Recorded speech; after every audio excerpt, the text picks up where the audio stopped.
Yield 3 minutes to the gentlelady from Florida, Ms. Ros-Lehtinen, Chairman Emeritus of the Committee on Foreign Affairs. Gentlewoman from Florida is recognized for 3 minutes. Thank you so much, Mr. Speaker, and I thank our esteemed chairman for the time.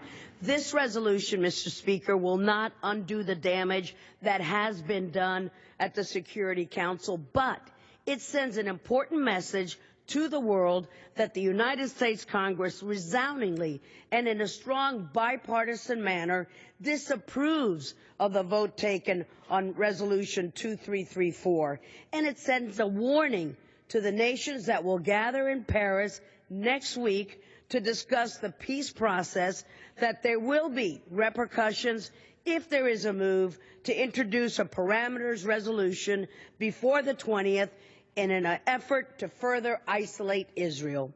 Our closest friend and ally, the Democratic Jewish State of Israel, has been under constant attack by the United Nations.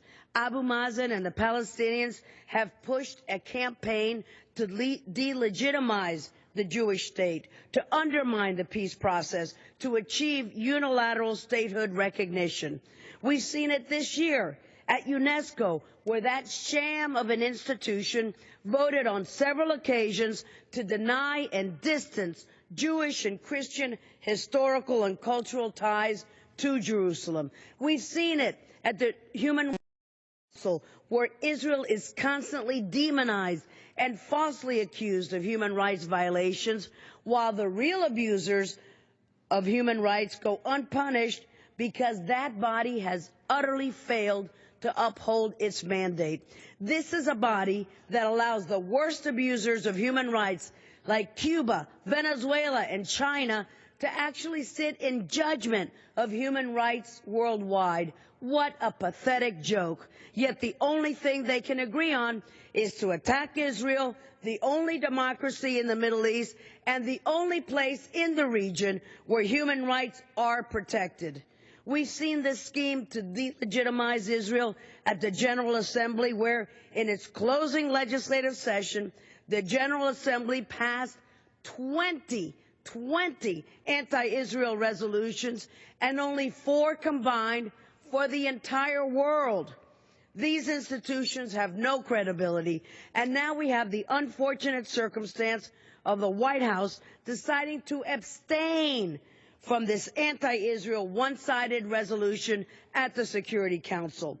Our ally was abandoned, and credibility and momentum were given to the Palestinian schemes to delegitimize the Jewish state, to undermine the peace process.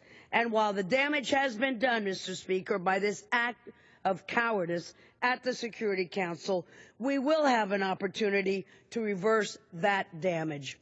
In the coming weeks and months, this Congress and the incoming administration must show unyielding support for our ally Israel and to undo the damage done. This resolution by the Speaker and by the Chairman and the Ranking Member is an all-important first step that signals our intent. I urge my colleagues to support this measure, and I look forward to working with Chairman Royce and Ranking Member Engel in further strengthening our U.S.-Israel bond. Thank you, Mr. Speaker, and I thank the gentleman.